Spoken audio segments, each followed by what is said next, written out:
in previous sessions and through link.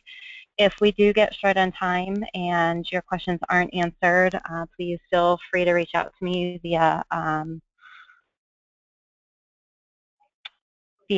LinkedIn, and I will be happy to answer what I can to you via email and follow up with you that way as well. So with that, I think we'll go ahead and get started.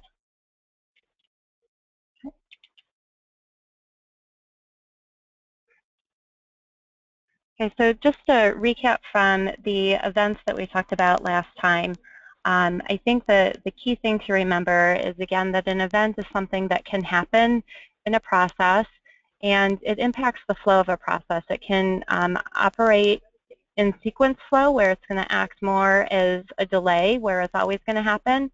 And then it can also act as an error or exception handling, where an event can be attached to a boundary of an activity, which indicates that the activity doesn't complete successfully. And when it does occur, if it does occur, the process gets redirected. If the event does not occur, then the process would continue during its normal happy path here.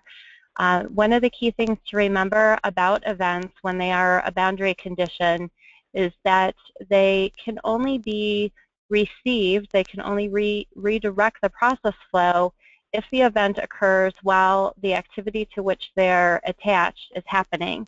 And I think as we start talking about subprocesses and loops, that's going to become, I think, maybe more apparent as to how and why you would want to model a subprocess differently than having it fully flattened or expanded.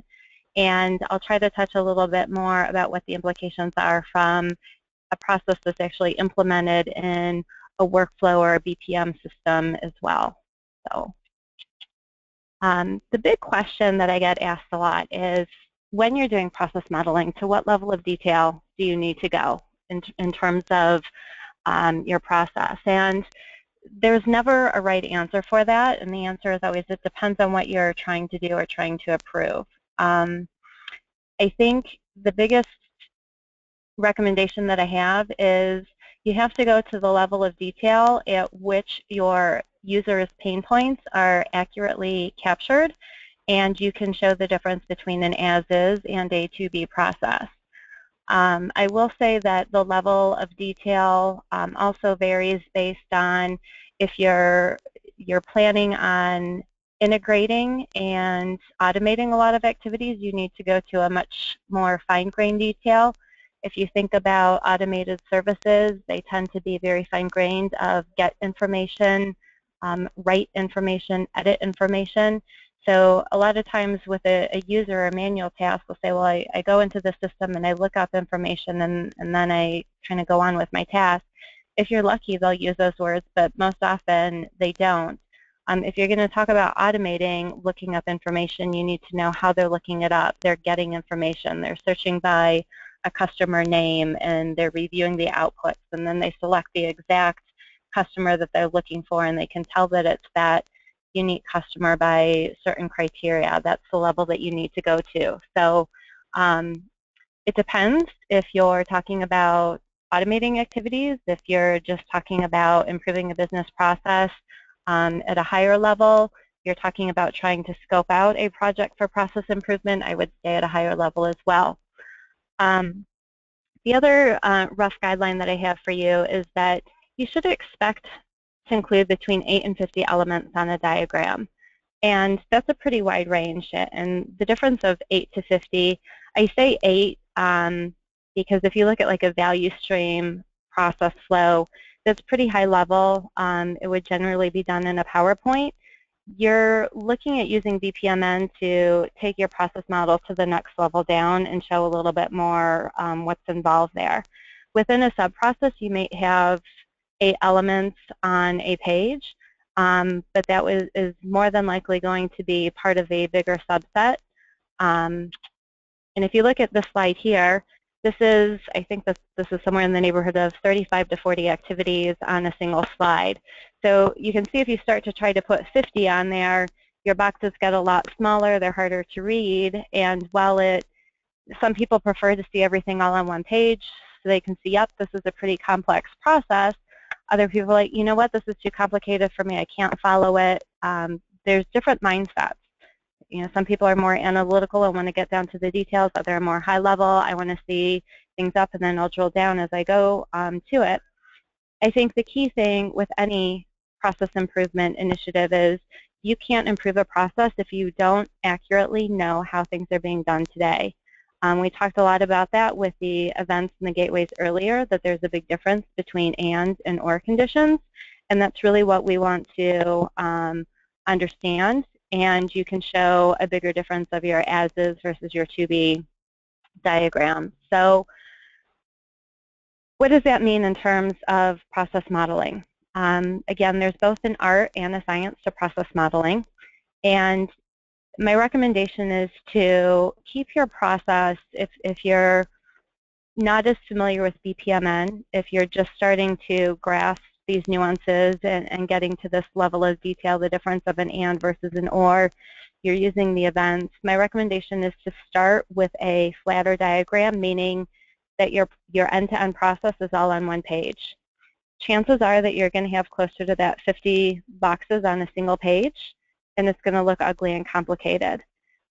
But you'll be able to understand really, I think, the extent of the complications and be less likely to make mistakes.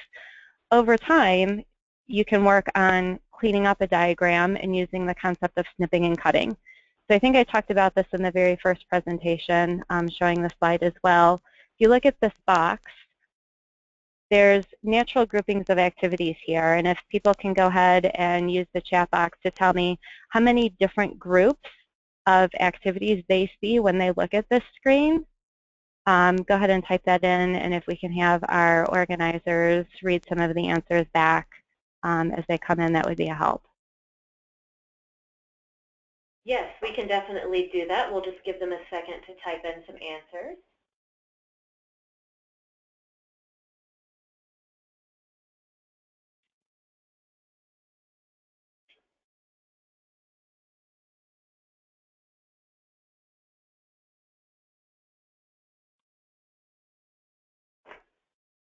Okay, let's see. We have 2 people saying 4 and 2 people saying 4 or maybe 5 for one person, and then 2 5. Okay. So again, I just want to illustrate that different people see things differently, and this is more the art of modeling, and there's no right or wrong answer here.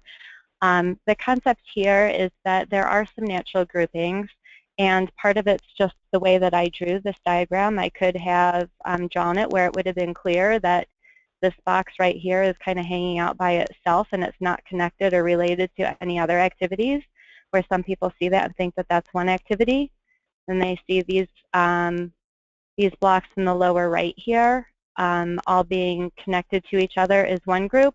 Other people see this as being 2 groups because there's a few that are connected to each other in more than one line, and then there's one line that connects it to the other group here.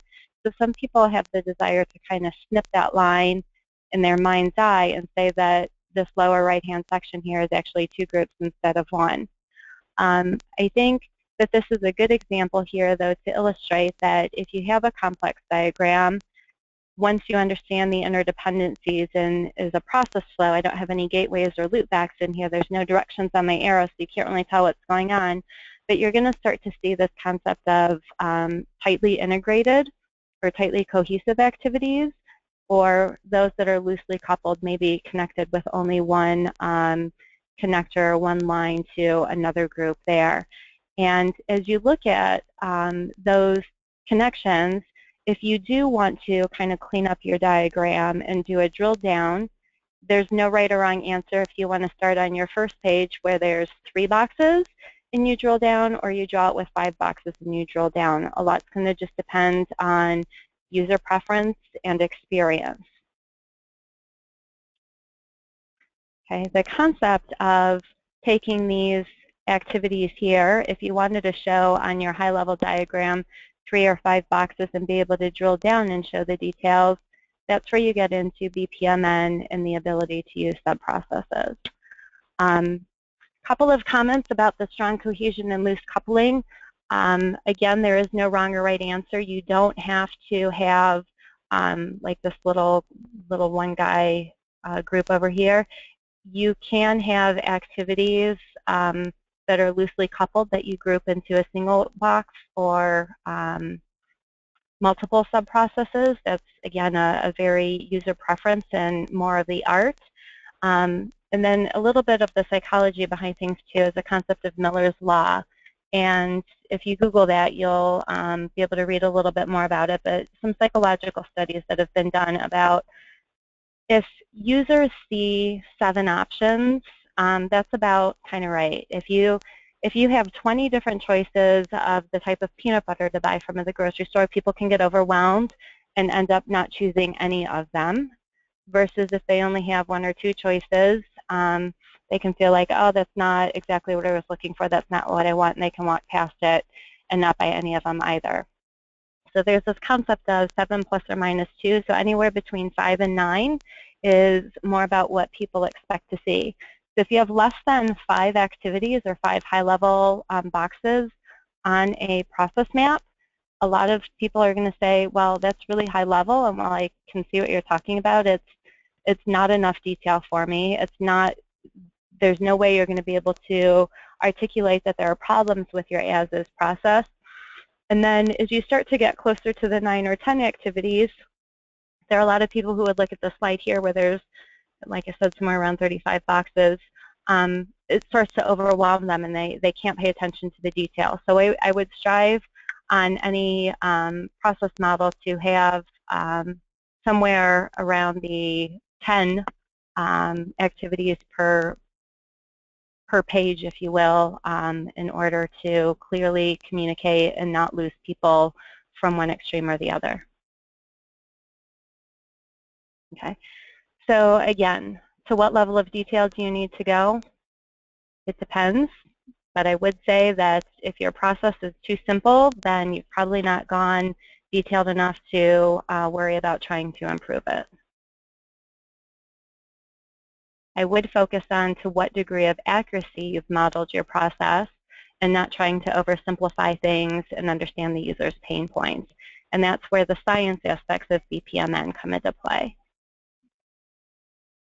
So when we start talking about BPMN tasks from our very first session, tasks or activities are represented by a single box.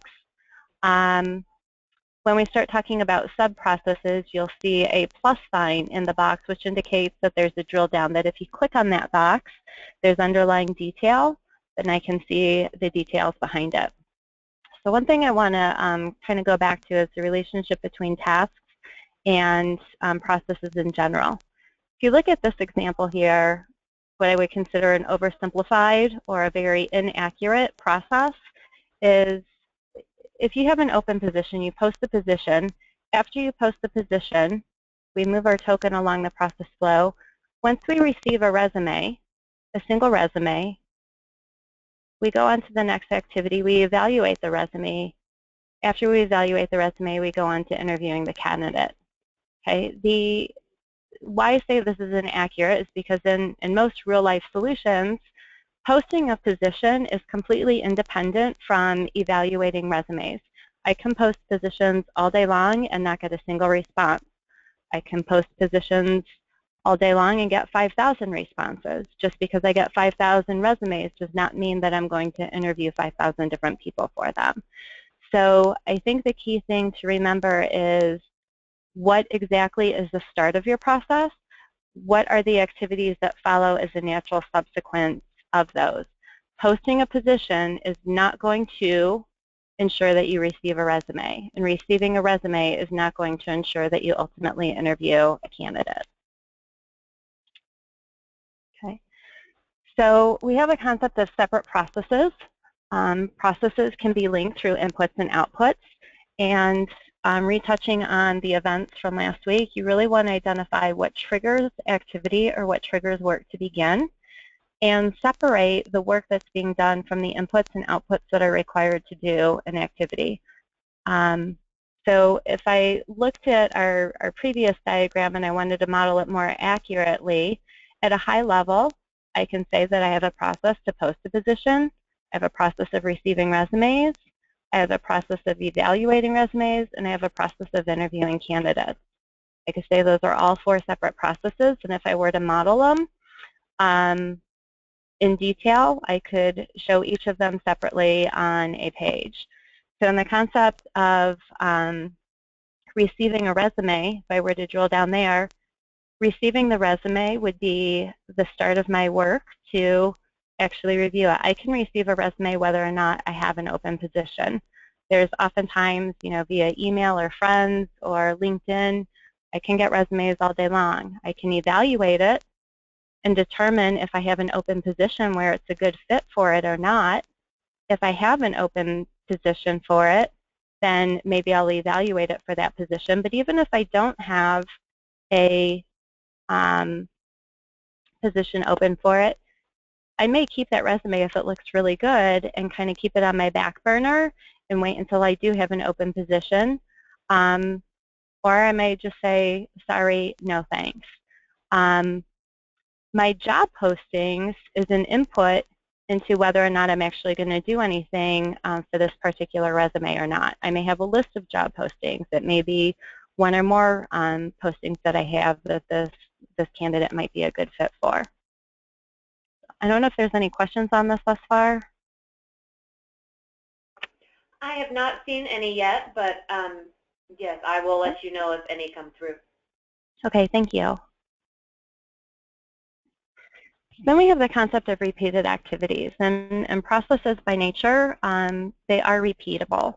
That's why we're modeling them, is because they can be modeled.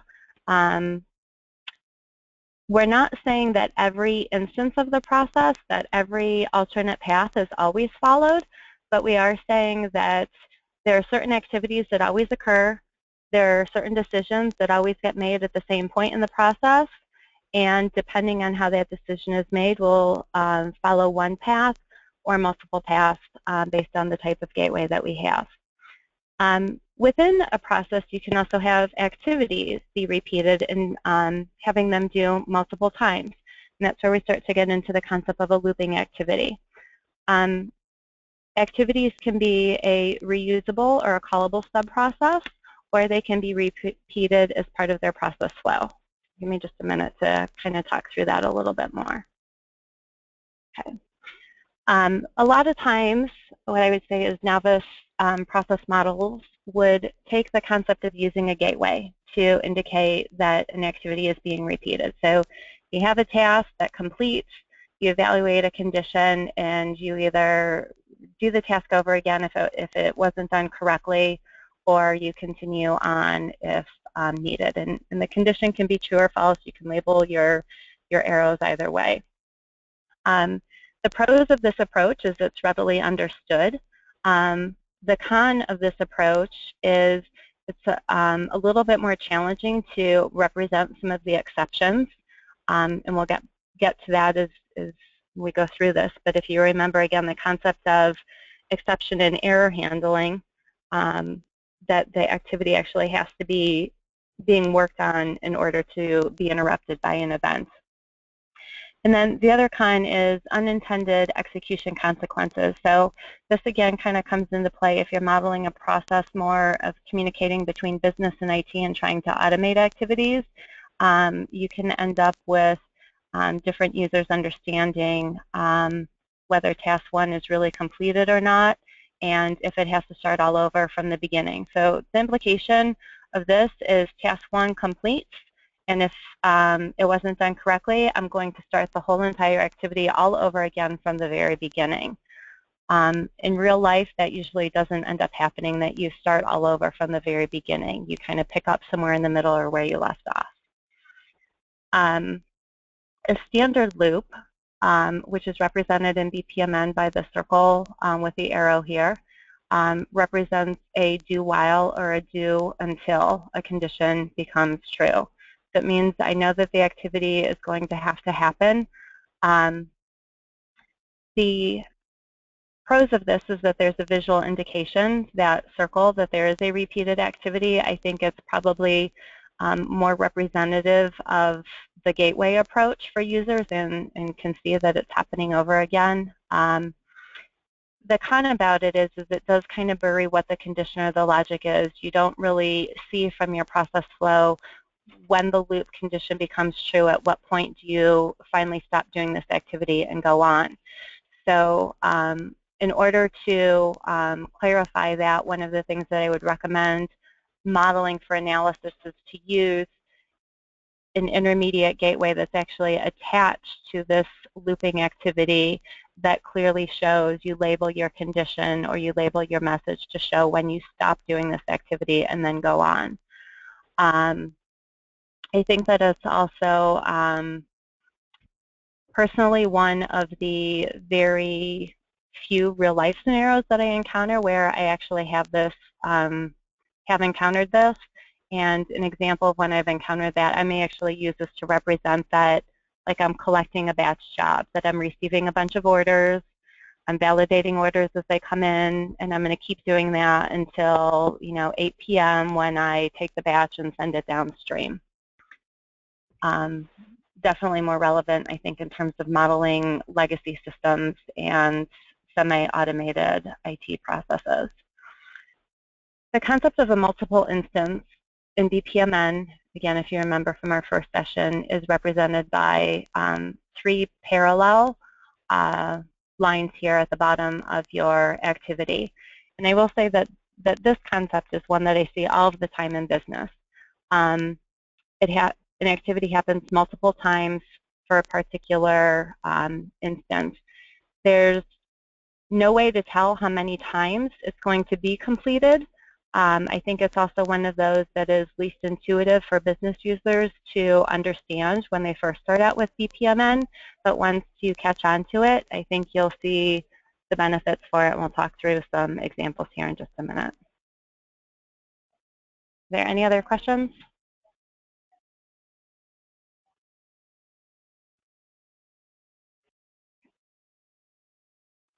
Right, so again, some examples of each of those different types of using a gateway. I would use that to model approver conditions, where I do a task, I send it to somebody to review. They're either going to approve it and let the process go on, or they'll reject it back to me, and then I have to review everything that I've already entered, make changes, and send it back to them for an approval. I think that happens all the time for very valid reasons. Often the process requires that from a separation of duties or risk. If and when you get to automated processes, those are often the types of loops that you can eliminate and reduce in your process from an improvement perspective. Some of the words, like if you're interviewing your subject matter experts, English words to listen for is, I have to send it to someone for review and approve. It's a risk. It's an audit point. I have to go back and make updates. I review something, I confirm, I reject it. Hopefully that's pretty straightforward. In terms of the standard loops, again, batch job processing is probably the biggest one that I see in real life to actually use the do while loop. Some of the keywords that I'll look for is I have to monitor, I have to repeat, we're going to gather things and wait until a certain time. And then the concept of multiple instance, order fulfillment. If I think about, like, when I place an order on Amazon, I don't know, I'm the type of person where when I order for Amazon, I'm going to order 5 or 6 things at a time. So it's one order that includes 6 line items. If I look at the fulfillment process that Amazon likely has, is they receive one order. There's probably some validation they do for me at the order level, but then the activities of picking the parts off of the warehouse and generating order pick tickets and getting those parts over to the shipping department, those activities are repeated multiple times, one for each line item on my order. So the keywords that I'll hear is for each, or until the last one is finished.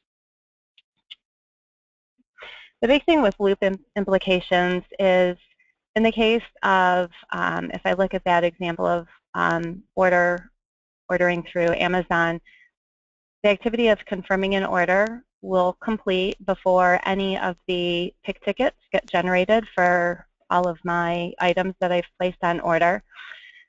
The way I've modeled it here is saying that all of those parts or all of those items that I've placed on order, they all must have been picked from the warehouse before any of them are going to get packaged and shipped to me. Now, I know from real life experience that's not always the case with Amazon. They have a much more robust process, and this is not realistic of how Amazon works today. I can place an order for 5 items. Sometimes the items are out of stock. I don't have that represented here. This is a process that's assuming there are no exceptions, that everything is always going to be in stock. Even if things are in stock at Amazon, there are also times where instead of getting 1 box with all 5 items in it, I get multiple boxes. Sometimes 2 items ship in one day and the remaining 3 ship in another day. This is not modeling those errors or exceptions. So when we talk about modeling things for accuracy, I think it's pretty key to understand what are the exceptions that we have in the as-is, but this concept is also important to understand and articulate to the IT world. If we were all as sophisticated as Amazon and having our orders processed automatically, this is not how we would want to articulate our business requirements to IT, because this would force my orders to be delayed until all 5 orders were received at the packaging department. So when we talk about errors and exception handling, I know last week with the events we had a question about this concept of having an error condition attached to activity A. And generally what you have happening is the concept of error conditions. An error condition can be generated externally from your process, like your server goes down, the power goes out, kind of more global errors, if you will. But oftentimes within a process, what I talked about earlier is I don't have to, like if activity A doesn't complete successfully and I want to go back and start it over again, in real life, I rarely have to start all over from scratch again. I'm usually starting over from some step in between. So if I look at the concept of like activity A may be representative of validating an order or confirming an order. And I might have underlying activities drilled down. So if I were to double click or expand activity A, I might really see a lot more underlying details here where I have activity A 1, 2, 3, 4, 5 all happening. And I may encounter an error condition halfway through my process, and I want to throw an error condition because I don't want activity A and 2 and A2 and A3 here to keep happening if I've encountered an error over here. So what will happen is within my sub-process, I'll throw an error condition here. That's a throw because it's the dark colored in. And my parent process, this activity A here, will actually receive the error condition, and it will interrupt or stop activities A2 and A3 wherever they happen to be. Since they're happening in parallel to A4, I don't know if A2 or A3 completed successfully. But this throw and catch concept would mean that these activities, wherever they are, I notify them and say there was an error received, stop doing it. Okay, I don't have a specific example, and I know that this is one for, it's really hard for me to come up with a specific example that's not proprietary for anything, but I can guarantee that you guys will run into that. And the key for using these events here like this kind of goes back to that concept of if you have on your process model A1, A2, A3, A4, and B1, B2, B3, B4, you start to have 35, 40 activities on here. If you are going to snip and cut and group all of these A activities here into a single sub-process in order to quote-unquote clean up your diagram and take it to that higher level up, again, you need to accurately represent the relationship between activity A, if error conditions are happening, and when you're going to go to B versus when you're going to go to C.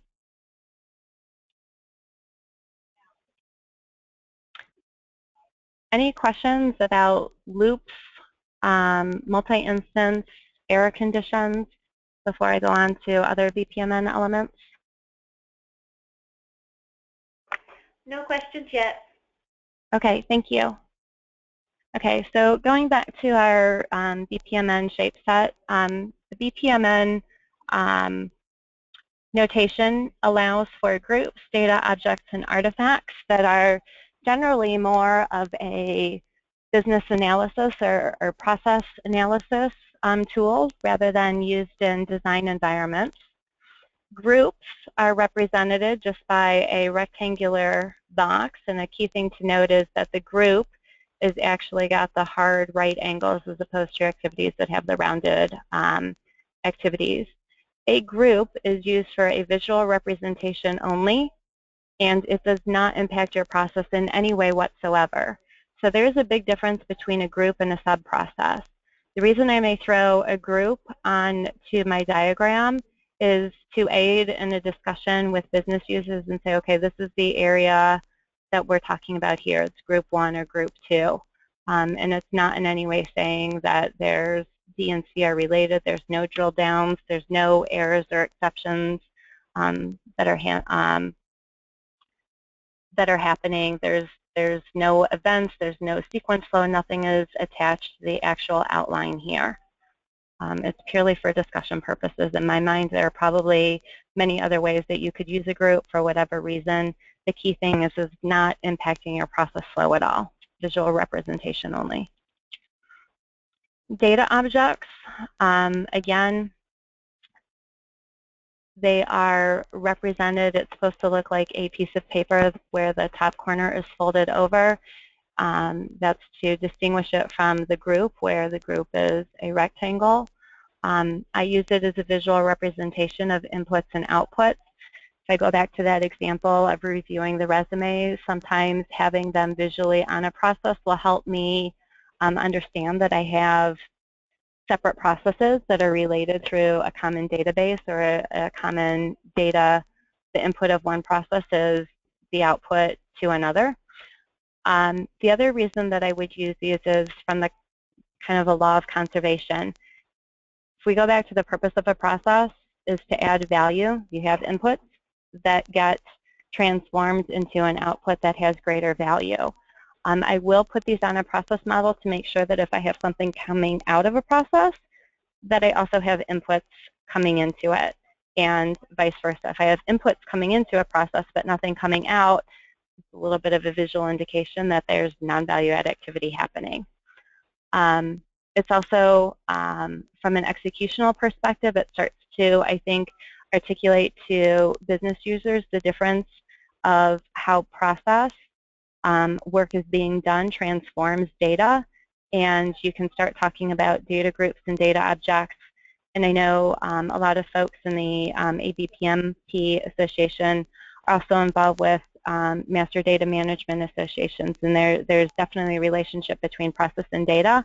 And I think that when you start identifying in your process what your data objects are, you can start working more within your enterprise architect organization and looking at how you're reusing data, how your data objects are, and how your services are being created.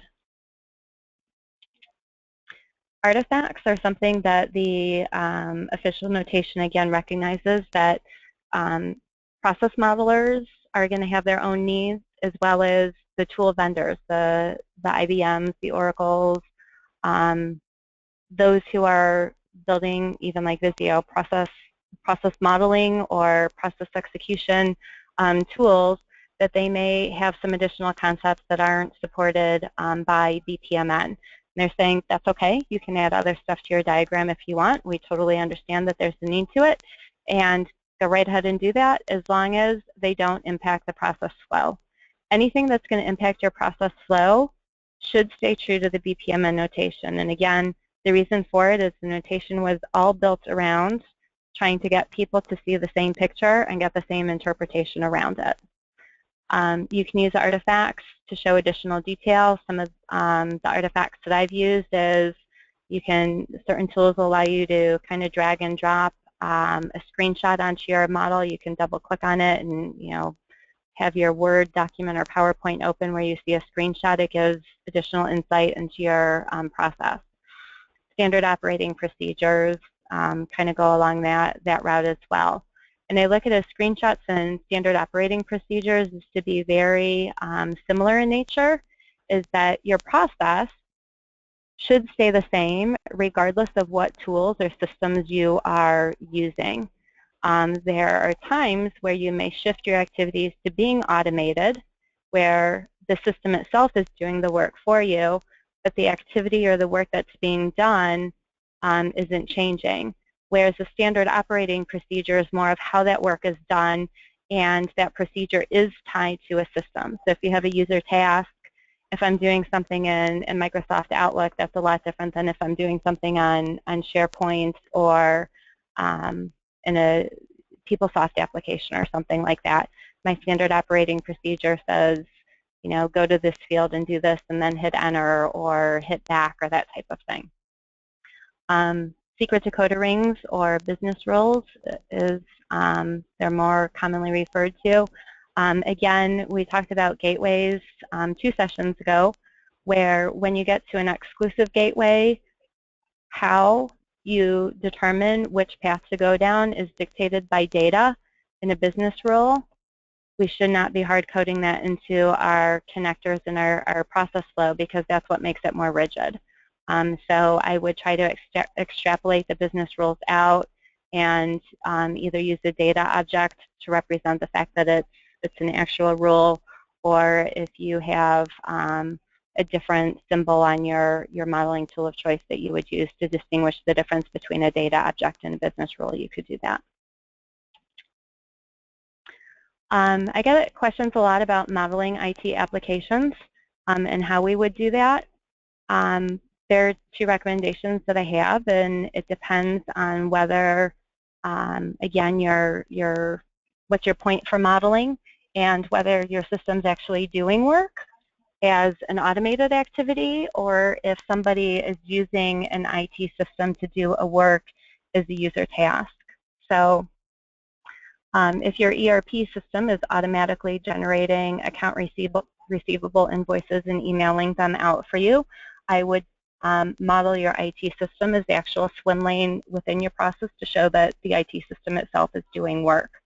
That can be beneficial, because if you're looking to replace your ERP system from one vendor to another or one version to another, it'd be really nice to know what are all the current activities that system is doing. If you actually had your entire organization modeled out, you could figure that out. The other way that I would do things is, if you had a person who is going into the ERP system and running a report to generate those account receivables and then manually sending them out, I would model it more like a user activity, where the swim lane is the person doing it, and they have an activity here, but I would use a different artifact. And in this case, I chose a rectangle with lines on the side. It's a common shape in Visio and in other modeling tools. And I would put my reference that I'm confirming a stock level, or I'm generating account receivables as a user activity, but I'm using my ERP system.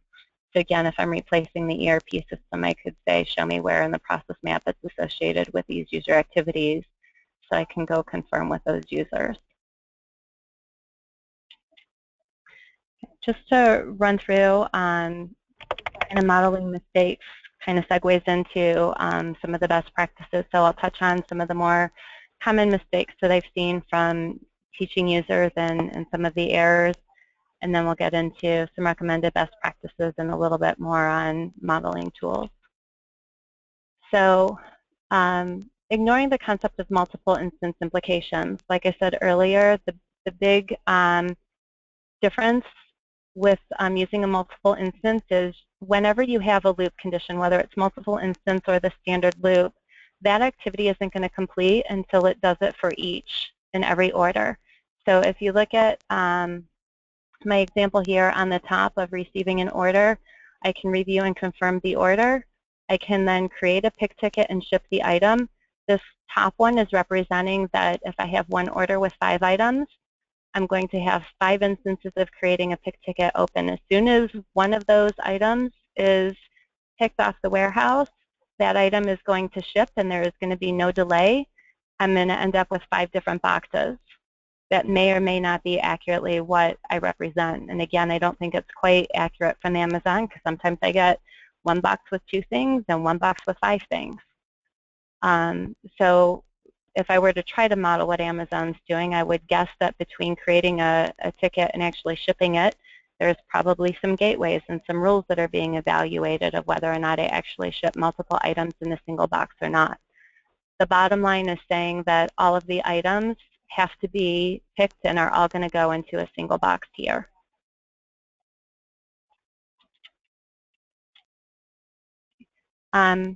This is probably one of my biggest personal annoyances when I see process models is, again, a process is all about adding value and doing work. If you're going to show an activity, make sure that you're clear as to what the activity is. Stay away from nouns and stay away from systems. We want to extrapolate that out. You want to get to the underlying what and why is happening. So I've seen some people say, like, okay, strategy and vision. All right, that's great. What are you doing about a strategy and vision? Are you creating it? Are you referring to it? Are you looking at it to make decisions? Are you shredding it? Are you ignoring it? What are you doing with the strategy and vision? So make sure that you use noun.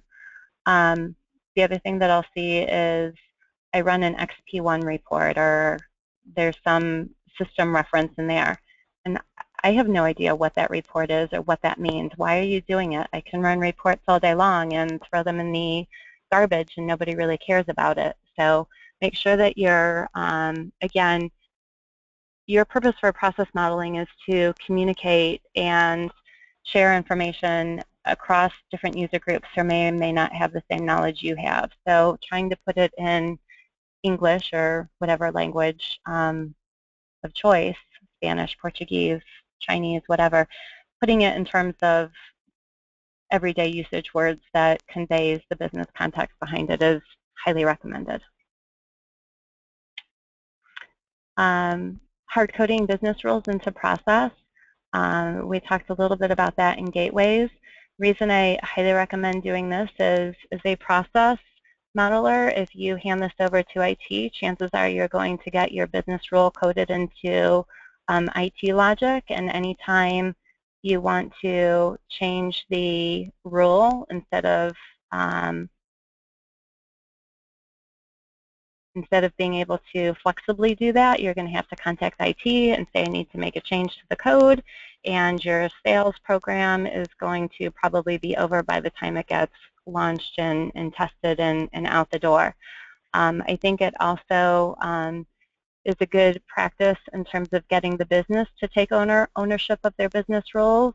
I think that over time, IT ends up knowing the rules more so than the business because it does get hard-coded that way, and it should always be the business who knows what the rule is, when it should be changing, and what it should be looking like. And then the other misconception that I see is trying to model activities that are really not connected. Part of this stems, I think, from being maybe too high level. But I think that there's a big difference if you're going to design a part. It doesn't necessarily mean that we are going to source it and have it go to purchasing. The sourcing of parts, you're not going to be able to purchase a part if you don't know what it is that you're purchasing. So there is a relationship between the two. But often you want to dive into a little bit more detail and understand what the issues and everything are. And I think by using a data object to represent, again, your database being the part design, being stored in a database, some people are putting data into the database, other people are checking the database and pulling information out. Those are two very different activities in your process model. Any questions that we've had pop up? Not seeing any. No, we don't have any here. Good, we're making good time. So some other modeling best practices or recommendations that I have. concept of cleaning up diagrams. Generally speaking, at least in the Western world, we tend to read from left to right and top to bottom. I do try to keep my happy path along my main horizontal and have actions, exceptions, errors, and non-happy path deviate vertically. But I will say, like I recommend that a little bit more tongue-in-cheek. I think we can spend 90% of a project using our OCD and our own internal idea of what's right and what's clean, and we spend all of our time cleaning up a diagram. I'd rather have you focus on having a diagram that's accurately representing the business process than worrying about, is it right to left, is it perfectly aligned, did I do top down? I'm just kind of, again, trying to give you the whole concept of left to right, and if you happen to be in cultures where they don't read left to right or top to bottom, you may want to look at doing that differently based on where you're located. The big thing about moving labels and descriptions close to the element, this kind of plays into the modeling tools that you use too, but when you have a gateway, when you have the decision labeled of your gateway, you know, does the activity match? Did I prove things yes or no? By having your yes or no being close to the gateway itself, it makes it easier for users to kind of trace down what's happening and what flow it is, versus if I have to follow the line all the way down here and get to close to the activity to see whether it was the yes or no path. As you start to have bigger diagrams, and again, it's more convoluted, it can be a nuisance to the user. So I would look for, a lot of times, if you're labeling your lines yes or no, a lot of tools default the yes to showing it in the middle of the line, but a lot of them give you the flexibility to drag it over to your gateway. I highly recommend that. And you also kind of want to keep how your text wrap works, your text wrapping of your data labels, and making sure you don't have words on top of each other. So it's, to me, I think somewhat common sense, but I've seen some really messy work out there too. Remember the concept of Miller's Law and the concept of loose coupling and strong cohesion. If your diagram does start to get too big, I've had some diagrams out there that I've kept as, you know, 200 different boxes on a single page, and you try to print it out, and you need a plotter to do it. There are benefits and reasons to doing that, but it can also be hard to follow and understand what's going on too. So remember that some people like the details and others don't, and those people don't usually agree. There is no right answer.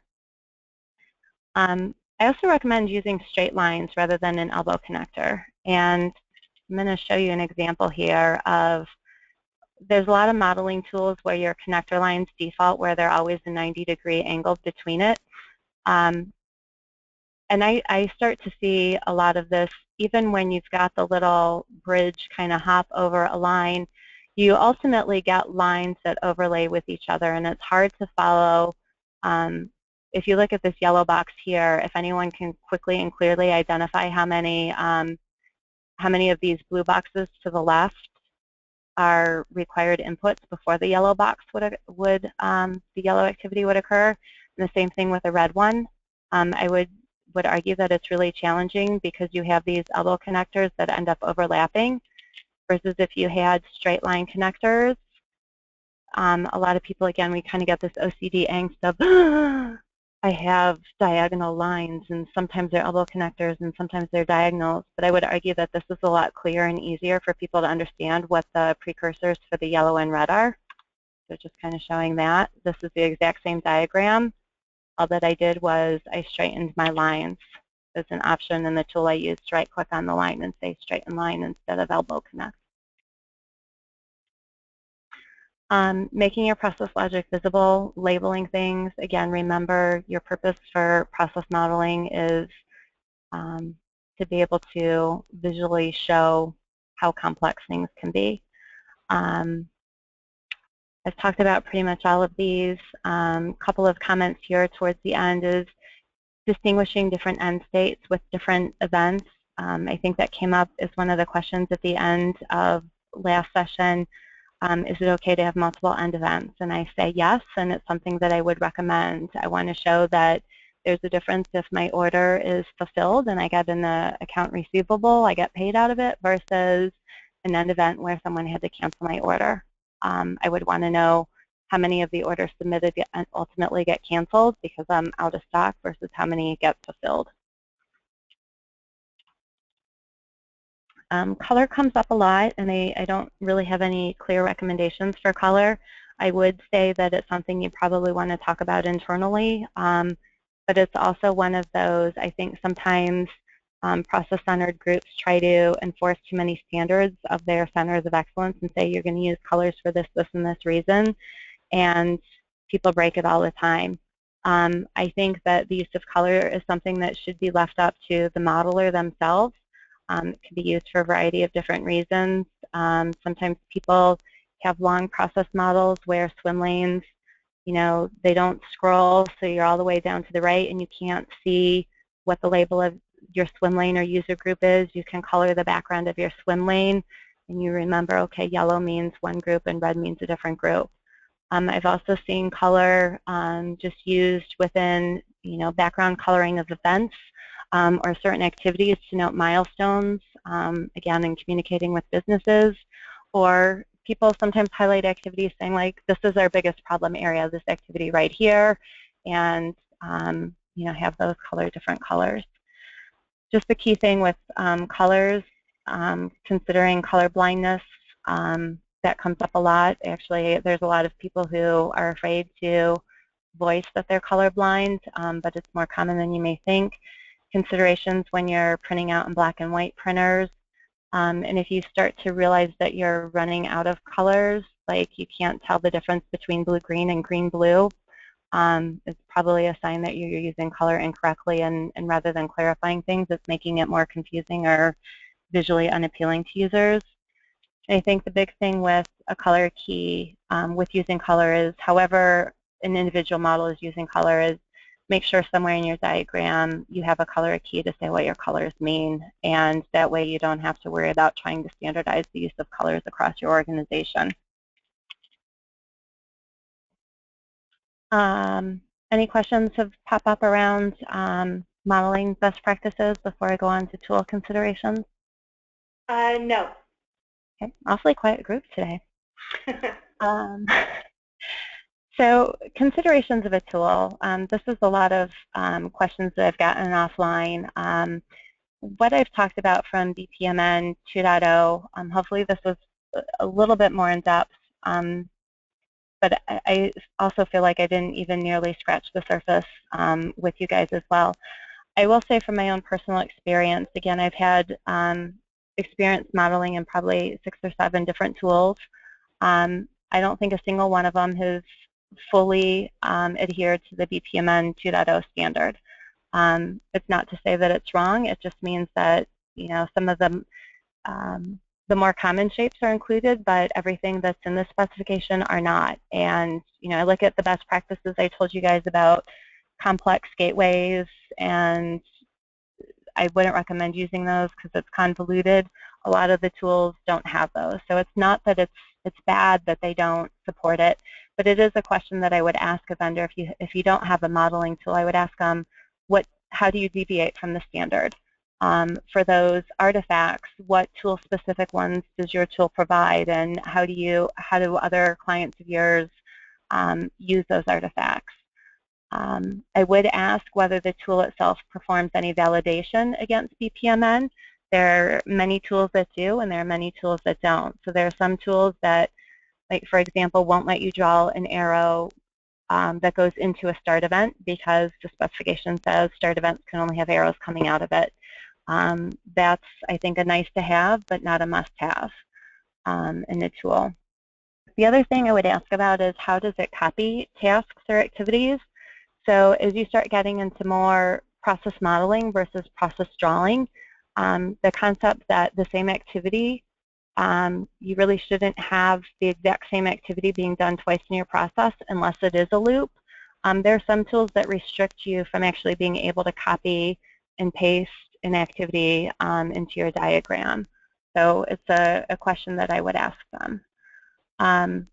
when you start looking at the concept of snipping and cutting, and maybe you do use a sub-process and you want to go to a different page, you want to look at, does the tool create a hyperlink between those pages, and can you automatically go back and forth?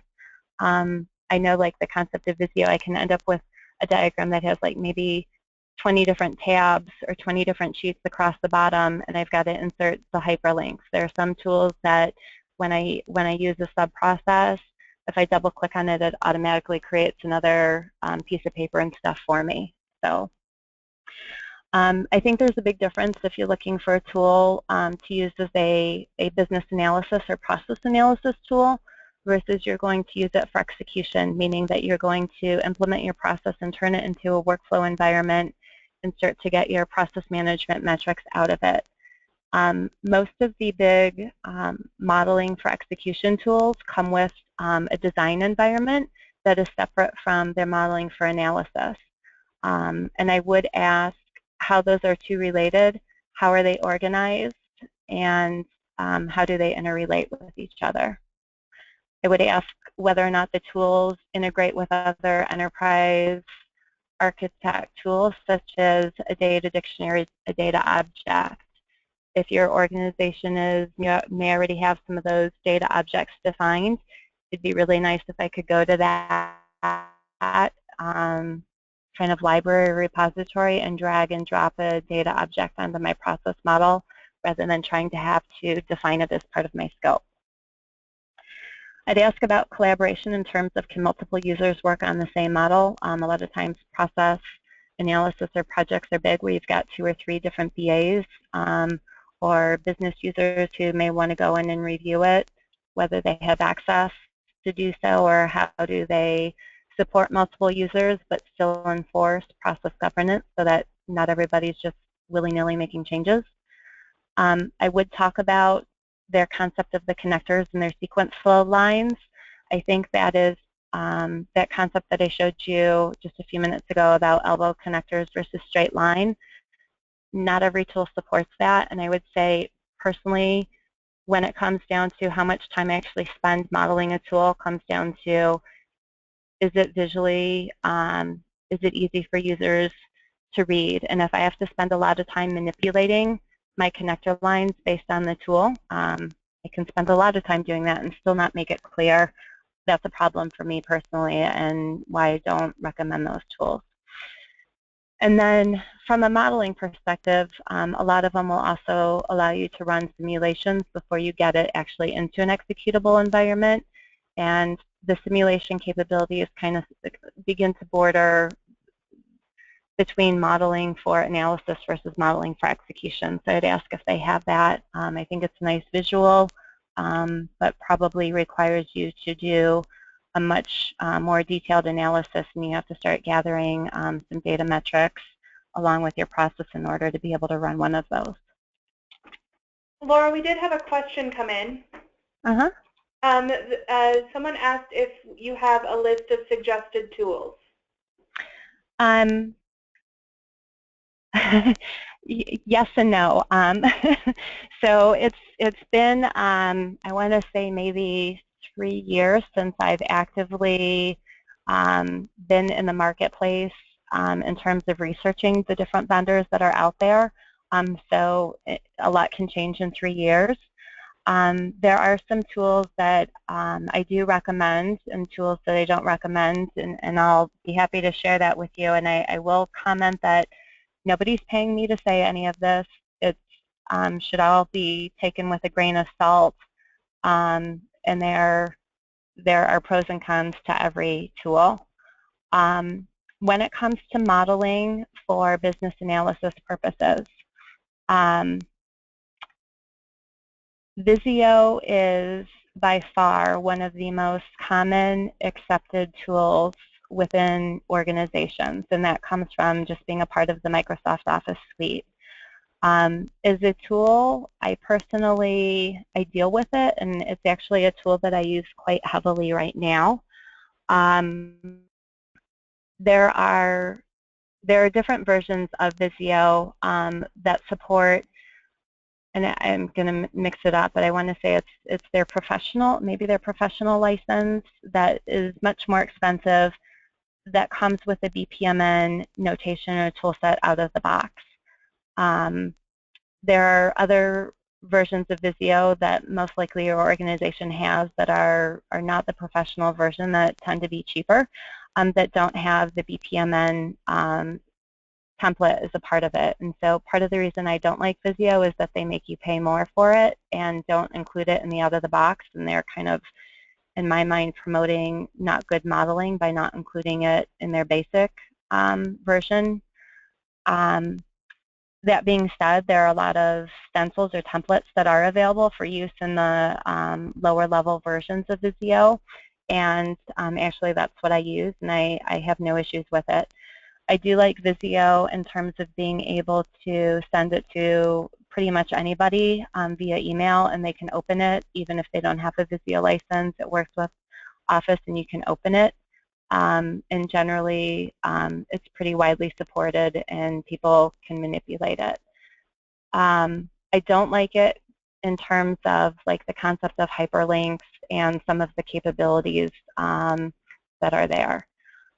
One of my favorite tools is Enterprise Architect. It's by a company called Spark Systems out of Australia.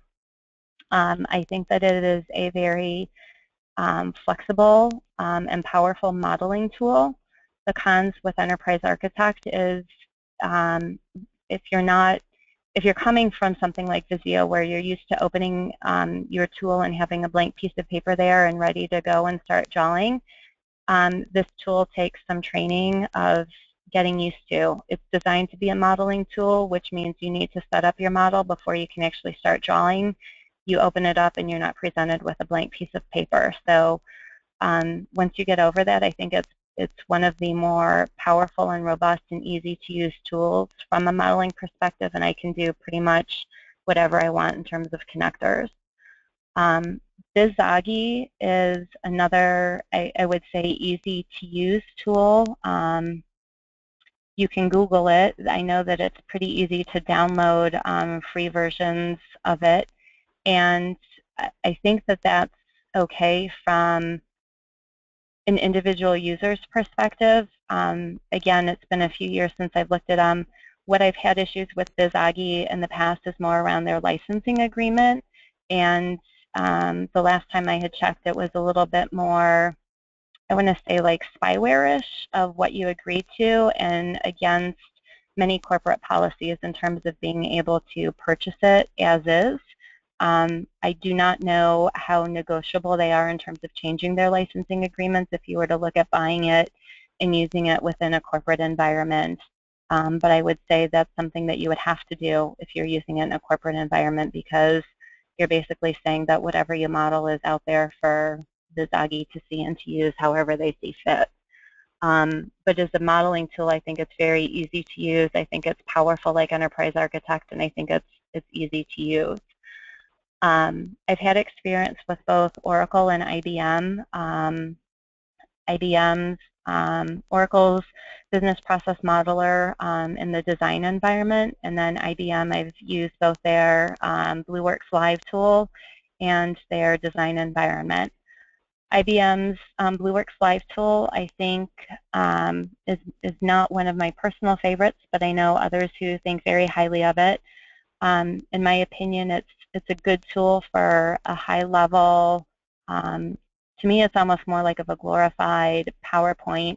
It does really good with capturing activities and milestones, but in terms of accurately modeling a process and being able to get my connectors to lay where I want and accurately represent my model, I find it very cumbersome to use. I've spoken with IBM about it, and I know it's one of their, they try to sell it as, well, the tool automatically draws it for you. And it's true, it does. The problem is it draws it the way that it wants to, and it's not always the most straightforward or easy to read, and I have very limited control in being able to manipulate it. BlueWorks Live does have a lot of additional functionality to it, though, in terms of when you're modeling an activity, you can double click on the activity and it prompts you to make sure you're asking other questions like how often do the errors occur, what system are you using to use for user tools.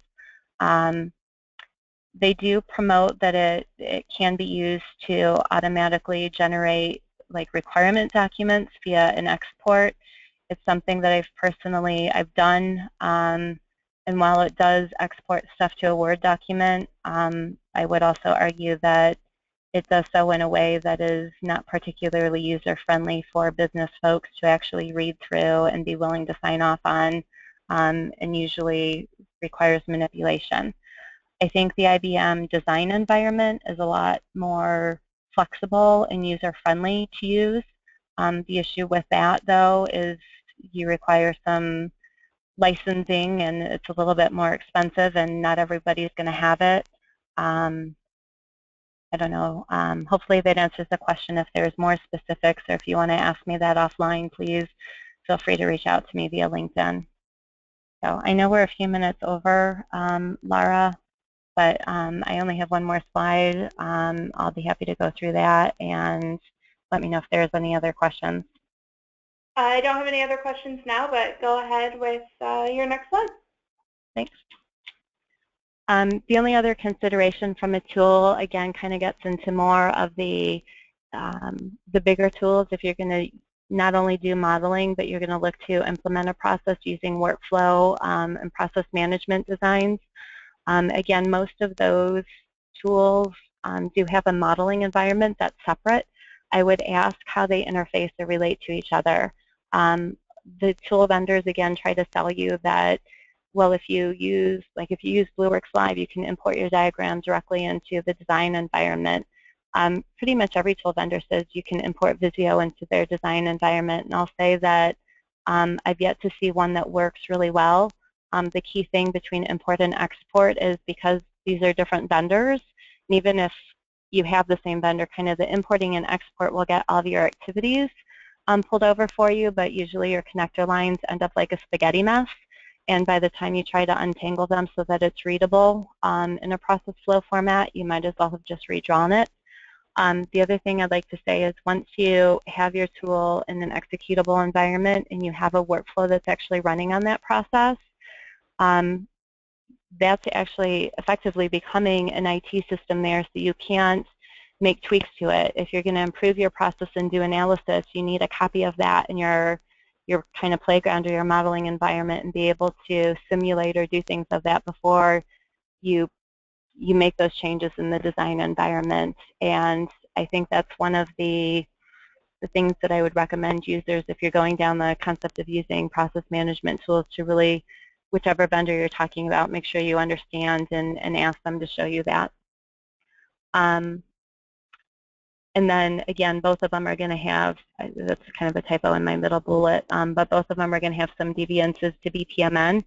And even from the same vendor, the modeling environment will have a different BPMN shape set than the design environment does. And I would want to understand those differences and why they exist.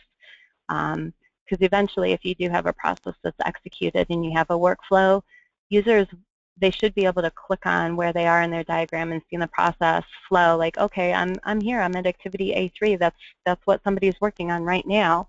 I would want to make sure that the process as it's modeled in the design environment is something that my business users could see and understand.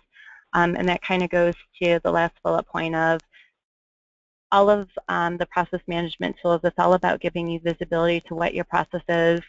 You know, how many orders are you processing at one time? Where are your bottlenecks occurring? For, you know, Laura Graham's particular order, where is it? Is it being shipped yet? You want to be able to see those types of things. I would ask to see what process metrics and dashboards are available out of the box and how those actually relate to the process flow itself, what those visuals are. So with that, that's all I've got from a BPMN perspective. So I hope that was informative, and thank you for attending today.